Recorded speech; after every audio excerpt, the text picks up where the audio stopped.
Hello guys, welcome to my channel MCQs का अड्डा। हम लोग बिहार स्पेशल जीके की सीरीज़ में आज इस वीडियो में देखने वाले हैं पूर्व ऐतिहासिक बिहार और महाजनपद से रिलेटेड जो भी क्वेश्चंस हैं। सो हम लोग बिहार स्पेशल जीके के इससे पहले जो भी चैप्टर्स पढ़े हैं उन सब वीडियो को भी आप लोग देख लीजिएगा प्लेलिस्ट से जा कर के, अगर आपने अब तक नहीं देखा है, ठीक है। और मैं चैप्टर वाइज इसलिए बढ़ा रही हूँ क्योंकि जो लोग पढ़ चुके हैं उनके लिए तो प्रॉब्लम नहीं है, वो मिक्स वाले क्वेश्चंस आराम से पढ़ लेते हैं। मैंने चैप्टर वाइज इसलिए लाया है ताकि जो लोग फ्रेशर हैं वो कंफ्यूज ना हो और चैप्टर वाइज पढ़े तो उनका कॉन्सेप्ट क्लियर हो हर चैप्टर पे। तो ये सोच के ही मैंने आप लोगों के लिए चैप्टर वाइज ही एमसीक्यूज़ लाया है, मिक्स नहीं लाया है। तो आप लोग बस मैं वीडियो तो लाती हूँ, बस आप लोग वीडियो को देखिए और क्वेश्चंस पे प्रैक्टिस कीजिए, खुद से प्रैक्टिस कीजिए, ठीक है, तभी याद होगा। एक बार वीडियो देख लेने से याद नहीं हो जाएगा, हम कालिदास नहीं है, तो प्रैक्टिस करना ज़रूरी है। अब फर्स्ट क्वेश्चन है हमारा, बिहार में पूर्व ऐतिहासिक काल का आरंभ कब से माना जाता है, ठीक है। ऑप्शंस हैं 1,00,000 ईसा पूर्व, 50,000 ईसा पूर्व, 40,000 ईसा पूर्व या 25,000 ईसा पूर्व। तो बिहार में पूर्व ऐतिहासिक काल का आरंभ जो ये माना जाता है 40,000 ईसा पूर्व से, ठीक है। ये याद रखिएगा कि बिहार में पूर्व ऐतिहासिक काल का आरंभ कब से माना जाता है, 40,000 ईसा पूर्व से माना जाता है। नेक्स्ट क्वेश्चन देखते हैं, बिहार में पूर्व ऐतिहासिक काल के अवशेषों में इनमें से क्या प्राप्त हुए हैं। तो बिहार में जो पूर्व ऐतिहासिक काल के अवशेष प्राप्त हुए हैं उनमें क्या चीज़ें प्राप्त हुई हैं, ठीक है। कुल्हाड़ियों के फलक, चाकू एवं खुरपा, मृदभांड। ऑप्शंस हैं केवल एक एवं दो, ठीक है, और 1, 2, 3। तो देखिए बिहार में जो पूर्व ऐतिहासिक काल के अवशेष हमें मिले हैं इनमें से कुल्हाड़ियों के फलक भी प्राप्त हुए हैं, चाकू और खुरपा भी प्राप्त हुए हैं और मृद भांड भी प्राप्त हुए हैं।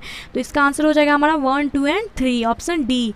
पूर्व ऐतिहासिक काल के अवशेषों में हमें ये तीनों ही प्राप्त हुए हैं, कुल्हाड़ियों के फलक, चाकू एवं खुरपा और मृद भांड। ओके, नेक्स्ट क्वेश्चन है, बिहार में आदि मानव के निवास की आरंभिक साक्ष्य कहाँ से प्राप्त हुई हैं। चंपारण एवं मुजफ्फरपुर से, मुंगेर एवं नालंदा से, गया एवं डेरी से या उपर्युक्त में से कोई भी नहीं। तो बिहार में आदि मानव के निवास के जो आरंभिक साक्ष्य हमें प्राप्त हुए हैं वो प्राप्त हुए हैं मुंगेर एवं नालंदा से, ठीक है। आंसर हो जाएगा बी। बिहार में आदि मानव के निवास के आरंभिक साक्ष्य हमें मुंगेर और नालंदा से प्राप्त हुए हैं।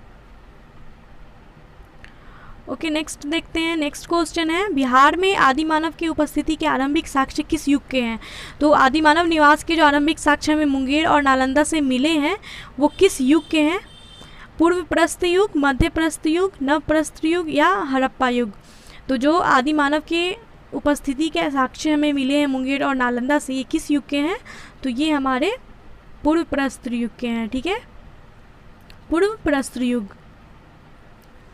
ओके, नेक्स्ट क्वेश्चन देखते हैं, बिहार में मध्यवर्ती प्रस्तर युग के साक्ष्य कहाँ से मिले हैं। तो पूर्व प्रस्तर युग के जो साक्ष्य मिले हैं जो आदि मानव से रिलेटेड वो मुंगेर और नालंदा से मिले हैं। मध्य प्रस्तर युग के साक्ष्य कहाँ से मिले हमें, चिरांद से, पटना से, मुंगेर से या चेचर से। तो ये मुंगेर से मिला है, option C. Okay, next question है, बिहार में चिरांद, सारण में चिरांद है एवं चेचर जो वैशाली में है। तो बिहार में चिरांद और चेचर से किस युग के अवशेष प्राप्त हुए हैं। मध्य प्रस्तर युग, पूर्व प्रस्तर युग, मध्यवर्ती प्रस्तर युग या नव प्रस्तर युग। तो बिहार में चिरांद और चेचर से जो अवशेष प्राप्त हुए हैं ये किस युग के हैं। तो ये नव प्रस्तर युग के हैं, ठीक है, ऑप्शन डी। ओके, चलिए नेक्स्ट क्वेश्चन देखते हैं। नेक्स्ट है, बिहार में ताम्र प्रस्तर युग के परवर्ती चरण के अवशेष कहाँ से प्राप्त हुए हैं। चिरांद से, चेचर से, सोनपुर एवं मनेर से या उपर्युक्त सभी से। तो बिहार में ताम्र प्रस्तर युग के जो परवर्ती चरण के अवशेष हमें प्राप्त हुए हैं ये चिरांद, चेचर, सोनपुर और मनेर इन सभी जगहों से प्राप्त हुए हैं। इसका आंसर हो जाएगा उपर्युक्त सभी। सो गाइस, वीडियो अच्छा लग रहा है तो लाइक कीजिए और कमेंट ज़रूर कीजिए एंड शेयर कीजिए प्लीज़। और यार प्लीज़ रिवीजन करा करो, ठीक है, तभी याद होगा, वीडियो देखने से याद नहीं होगा। चलो नेक्स्ट क्वेश्चन, बिहार सहित पूर्वी भारत में आर्यों का आगमन हुआ था अनुमानतः। बिहार सहित भारत में आर्यों का जो आगमन हुआ था ये कब हुआ था। ऋग वैदिक काल में, महाजनपद काल में, उत्तर वैदिक काल में या उपर्युक्त में से कोई भी नहीं। तो बिहार सहित पूर्वी भारत में आर्यों का आगमन हुआ था, ये हुआ था उत्तर वैदिक काल में, लगभग 800 BC, 800 ईसा पूर्व में, ठीक है। उत्तर वैदिक काल में आर्यों का आगमन हुआ था बिहार सहित पूर्वी भारत में। ओके, नेक्स्ट क्वेश्चन देखते हैं। बिहार सहित पूर्वी भारत में आर्यों के विस्तार में इनमें से क्या सहायक था? तो बिहार सहित पूर्वी भारत में जो आर्यों का विस्तार हुआ था उत्तर वैदिक काल में, इसमें क्या सहायक था? व्यापार का विस्तार, लोहे का उपयोग, साम्राज्य विस्तार या कृषि का विस्तार? तो आर्यों के विस्तार जो है इसमें सहायक था लोहे का उपयोग। लोहे की खोज के बाद ही आर्यों का विस्तार होने लगा था बिहार सहित पूर्वी भारत में। ओके, नेक्स्ट क्वेश्चन देखते हैं। श्रुति तथा किंवदंती के अनुसार महाभारत युद्ध के समय बिहार में मुख्य राज्य कौन कौन से थे? श्रुति तथा किंवदंती के अनुसार महाभारत युद्ध के टाइम बिहार में कौन कौन से राज्य थे? मगध तथा विदेह, अंग एवं लिच्छविनी, उपर्युक्त ए और बी या उपर्युक्त में से कोई भी नहीं। तो श्रुति तथा किंवदंती के अनुसार महाभारत युद्ध के समय बिहार में मुख्य राज्य जो थे वो कौन कौन से थे? मगध एवं विदेह, अंग और लक्ष्मीनी। ठीक है, तो ये चारों ही मुख्य राज्य थे महाभारत युद्ध के समय बिहार में। तो इसका आंसर हो जाएगा उपर्युक्त ए और बी दोनों, option C. Okay guys, next question है क्वेश्चन नंबर 11। वेद के किस ग्रंथ में बिहार के विदेह राज्य में राज्य आर्यों के आगमन तथा निवास का साक्ष्य वर्णन मिलता है? वेद के किस ग्रंथ में बिहार के विदेह राज्य में आर्यों के आगमन तथा निवास का साक्ष्य विवरण मिलता है? शतपथ ब्राह्मण में, ऐत्रेय ब्राह्मण में, तैत्तिरीय ब्राह्मण में या गोपथ ब्राह्मण में? तो वेद के किस ग्रंथ के अनुसार जो है बिहार के विदेह राज्य में आर्यों के आगमन का निवास का जो है साक्ष्य ये हमें मिलता है? ये किस में मिलता है? ये मिलता है हमें शतपथ ब्राह्मण से। ठीक है, विदेह की जो प्रथम चर्चा जो है शतपथ ब्राह्मण में ही मिलती है। ओके, नेक्स्ट क्वेश्चन देखते हैं क्वेश्चन नंबर 12। बिहार का कौन सा प्राचीन राज्य आरंभ में बहुत दिनों तक आर्यावर्त के बाहर तथा अनार्य जाति के लोगों का आवास स्थल रहा था? बिहार का वो कौन सा प्राचीन राज्य था जो आरंभ में बहुत दिनों तक आर्यावर्त के बाहर था तथा अनार्य जाति के लोगों का आवास स्थल था? तिरहुत, विदेह, मगध या उपर्युक्त में से कोई भी नहीं। तो ये हो जाएगा मगध। मगध जो राज्य था यहाँ पे आरंभ में बहुत दिनों तक आर्यावर्त के बाहर था ये, और अनार्य जाति के लोगों का आवास स्थल था मगध। ओके, नेक्स्ट क्वेश्चन देखते हैं। बिहार में उपनिषद काल में ब्राह्मण धर्म तथा ज्ञान का महान केंद्र कहाँ था? बिहार में उपनिषद काल में ब्राह्मण धर्म तथा ज्ञान का महान केंद्र कहाँ था? अंग, लिच्छविनी, विदेह या मगध? तो ब्राह्मण धर्म तथा ज्ञान का जो महान केंद्र था वो विदेह था। ठीक है, विदेह। ओके, नेक्स्ट क्वेश्चन देखते हैं क्वेश्चन नंबर 14। अथर्ववेद में व्राते शब्द का प्रयोग किस राज्य के लोगों के लिए किया गया है? विदेह, मगध, कुरु या अंग? अथर्ववेद में व्राते शब्द का जो प्रयोग किया गया है ये किस राज्य के लोगों के लिए किया गया है? तो ये किया गया है मगध राज्य के लोगों के लिए। मगध राज्य के लोगों के लिए व्राते शब्द का प्रयोग किया गया है अथर्ववेद में। ओके, नेक्स्ट क्वेश्चन है क्वेश्चन नंबर 15। बिहार का कौन सा राज्य उत्तर वैदिक काल का एक महत्वपूर्ण राज्य था?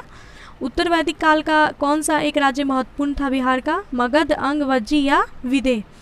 तो बिहार के राज्य का उत्तर वैदिक काल का महत्वपूर्ण राज्य पूछ रहा है। उत्तर वैदिक काल में जो महत्वपूर्ण राज्य था वो विदेह था। ठीक है, मगध नहीं था। मैक्सिमम क्वेश्चंस में मगध आंसर रहता है, तो ऐसा नहीं मगध मार देना, इसलिए मैंने चैप्टर वाइज लाया कि याद रहेगा। तो उत्तर वैदिक काल का जो महत्वपूर्ण राज्य था वो विदेह था। ठीक है, okay, next question question number 16। Bihar के भौगोलिक क्षेत्र की चर्चा सर्वप्रथम किस साहित्य रचना से मिलती है? बिहार के भौगोलिक क्षेत्र की जो चर्चा है ये सर्वप्रथम किस साहित्य रचना से मिलती है? अथर्ववेद, सामवेद, वायु पुराण या शतपथ ब्राह्मण? तो बिहार के भौगोलिक क्षेत्र की चर्चा सर्वप्रथम हमें शतपथ ब्राह्मण से मिलती है। ओके, नेक्स्ट महाजनपद से रिलेटेड क्वेश्चंस देखेंगे। फर्स्ट क्वेश्चन है मतलब क्वेश्चन नंबर 17 हमारा, और महाजनपद का फर्स्ट क्वेश्चन। 6ठी शताब्दी ईसा पूर्व में भारत में 16 महाजनपदों का उदय हुआ। इनमें कितने महाजनपद वर्तमान बिहार के क्षेत्रों में स्थित थी? 2, 3, 4 या 5? तो 6ठी शताब्दी ईसा पूर्व में भारत में 16 महाजनपदों का उदय हुआ, जिसमें से बिहार में कितने महाजनपद थे? तो बिहार में 3 महाजनपद थे टोटल। ठीक है कौन कौन से 3 थे? तो ये थे अंग, मगध और वज्जी। क्या? अंग, मगध और वज्जी, ये तीनों महाजनपद अपने बिहार में है। ठीक है, ओके, नेक्स्ट क्वेश्चन है क्वेश्चन नंबर 18। निम्न में से कौन सा महाजनपद वर्तमान बिहार के क्षेत्र में स्थित नहीं था? अंग, वज्जी, वत्स या मगध? तो मैंने अभी बताया कि बिहार में जो महाजनपद थे वो 3 थे, अंग, वज्जी और मगध। वत्स जो है ये बिहार में नहीं था। इसका आंसर वत्स हो जाएगा। नेक्स्ट क्वेश्चन है, बिहार के किन क्षेत्रों में अंग महाजनपद स्थित था? पटना एवं गया, मुजफ्फरपुर एवं वैशाली, भागलपुर एवं मुंगेर या उपर्युक्त में से कोई भी नहीं। अंग महाजनपद जो है ये कहाँ स्थित था? अंग महाजनपद हमारा स्थित था भागलपुर एवं मुंगेर में। ओके, इसका आंसर हो जाएगा ऑप्शन सी। नेक्स्ट क्वेश्चन देखते हैं, अंग महाजनपद की राजधानी थी गया, गिरिव्रज, वैशाली या चंपा? अंग महाजनपद की राजधानी कहाँ थी? ये चंपा में थी अंग महाजनपद की राजधानी। नेक्स्ट क्वेश्चन है, बिहार के पटना तथा गया का जिला किस महाजनपद में सम्मिलित था? अंग, मगध, वज्जी या अस्मक? पटना तथा गया जो है, गया जिला, ये किस महाजनपद में सम्मिलित था? तो ये सम्मिलित था मगध। ठीक है, जैसे अंग महाजनपद जो था ये भागलपुर एवं मुंगेर में था, तो हमारा मगध जो है ये पटना एवं गया जिले में सम्मिलित था। नेक्स्ट क्वेश्चन देखते हैं, मगध महाजनपद की राजधानी कहाँ थी? गिरिव्रज, पाटलिपुत्रा, गया या चंपा? मगध महाजनपद की राजधानी कहाँ थी? तो अंग महाजनपद की राजधानी तो चंपा थी। मगध महाजनपद की राजधानी कहाँ थी? इसकी राजधानी थी गिरिव्रज। गिरिव्रज राजगीर मगध जहाँ महाजनपद की राजधानी थी। ओके, नेक्स्ट क्वेश्चन देखते हैं, मगध तथा अंग जनपद को कौन सी दो नदी पृथक करती थी? अस्सी नदी, वरुण नदी, चंपा नदी या उपर्युक्त में से कोई भी नहीं। मगध तथा अंग महाजनपद को जो है, अंग जहाँ महाजनपद और मगध महाजनपद, इन दोनों को अलग कौन सी नदी करती थी? तो ये चंपा नदी अलग करती थी। ठीक है, चंपा क्या अंग महाजनपद की राजधानी भी थी, तो चंपा नदी जो है हमारा ये मगध और अंग महाजनपद को पृथक करता था। ओके, नेक्स्ट क्वेश्चन है, बिहार में स्थित कौन सा महाजनपद 8 राज्यों का एक संघ था? मगध, वज्जी, अंग या उपर्युक्त सभी? तो देखिए महाजनपद कौन सा ऐसा महाजनपद था जो 8 राज्यों का एक संघ था? तो 8 राज्यों का जो संघ था ये महाजनपद था हमारा वज्जी। ठीक है, वज्जी महाजनपद जो था ये 8 राज्यों का एक संघ था। वज्जी जिसकी राजधानी वैशाली थी, जहाँ पे लिच्छविनी भी थे, और लिच्छविनी जो है वो वहाँ पे पहले विश्व की पहली गणतंत्रात्मक व्यवस्था देखी गई वैशाली में, वज्जी वैशाली, जहाँ पे लिच्छविनियों का ये था, तो वही है ये। ओके, नेक्स्ट क्वेश्चन, वज्जी संघ में कौन सा राज्य सम्मिलित नहीं था? तो 8 राज्यों से बना था वज्जी संघ, तो इसमें कौन सा राज्य सम्मिलित नहीं था? लिच्छविन तो था, विदे था, ज्ञात्रक भी था, चेदी नहीं था। ठीक है, इसका आंसर हो जाएगा चेदी। चेदी जो था वो वज्जी संघ में सम्मिलित नहीं था। ओके, नेक्स्ट क्वेश्चन है, वज्जी संघ की राजधानी कहाँ थी? वैशाली, मुजफ्फरपुर, कुंडग्राम या मिथिला? वज्जी संघ की राजधानी वैशाली थी। ओके, नेक्स्ट क्वेश्चन है, बिहार के भागों में स्थित कौन सा महाजनपद में गणतंत्र था? किस महाजनपद में गणतंत्र था? मगध, वज्जी, अंग या उपर्युक्त सभी? तो मैंने बताया आपको वज्जी संघ में जो है गणतंत्र था। ठीक है, गणतंत्र व्यवस्था वज्जी संघ में, वज्जी महाजनपद में थी। ओके, नेक्स्ट क्वेश्चन है, ईसा पूर्व 6ठी सदी में विश्व की प्रथम गणतंत्रात्मक व्यवस्था कहाँ थी? वैशाली, एथेंस, स्पार्टा या पाटलिपुत्रा? ये भी मैंने बताया कि विश्व की जो प्रथम गणतंत्रात्मक व्यवस्था थी ये वैशाली में थी, जो वज्जी का राजधानी है वैशाली। नेक्स्ट क्वेश्चन, मगध की प्रथम राजधानी कौन सी थी? पाटलिपुत्रा, वैशाली, गिरिव्रज या चंपा? मगध की पहली राजधानी कौन सी थी? गिरिव्रज थी। ये क्वेश्चन भी हमने देखा था। ओके, नेक्स्ट, प्राचीन भारत के 16 महाजनपदों में से एक कौन था? चंपा, नालंदा, वैशाली, अंग? तो प्राचीन भारत के 16 महाजनपदों में से एक कौन सा था? तो आपको लग रहा होगा कि चंपा, वैशाली, अंग ये सब पढ़ा है, तो नहीं, चंपा जो था ये अंग की राजधानी थी, ये महाजनपद नहीं था। ठीक है, नालंदा महाजनपद नहीं था। वैशाली जो थी ये वैशाली, ये भी वज्जी की राजधानी थी, ये महाजनपद नहीं थी, अंग महाजनपद था। ठीक है, तो इसका आंसर हो जाएगा अंग। तो इसलिए मैंने बोला कॉन्सेप्ट क्लियर रहेगा तभी आप क्वेश्चंस का आंसर बनाएंगे, पढ़ने से नहीं होगा। कॉन्सेप्ट क्लियर रहेगा तभी आपसे एग्जाम में क्वेश्चन, बिकॉज एग्जाम में आपको सेम टू सेम यही क्वेश्चन नहीं पूछेगा, कुछ भी पूछ सकता है थोड़ा घुमा फिरा के। तो कॉन्सेप्ट क्लियर रहेगा तभी आप आंसर दोगे। ठीक है, तो 16 महाजनपदों में से इनमें से कौन था? अंग था, अंग महाजनपद था। चंपा तो इसकी राजधानी थी, नालंदा नहीं था, वैशाली वज्जी की राजधानी थी। ओके, नेक्स्ट क्वेश्चन है, विश्व का पहला गणतंत्र वैशाली में किसके द्वारा स्थापित किया गया था? ठीक है, ये मैंने बताया आपको, लिच्छविनियों के द्वारा स्थापित किया गया था विश्व का पहला गणतंत्र, जो कि वैशाली में था। Okay guys, so thanks for watching this video and please share कीजिए वीडियो को, कमेंट करके बताइए आपको वीडियो कैसा लगा है, और प्लीज़ लाइक कीजिए, शेयर करो, हर जगह शेयर करो।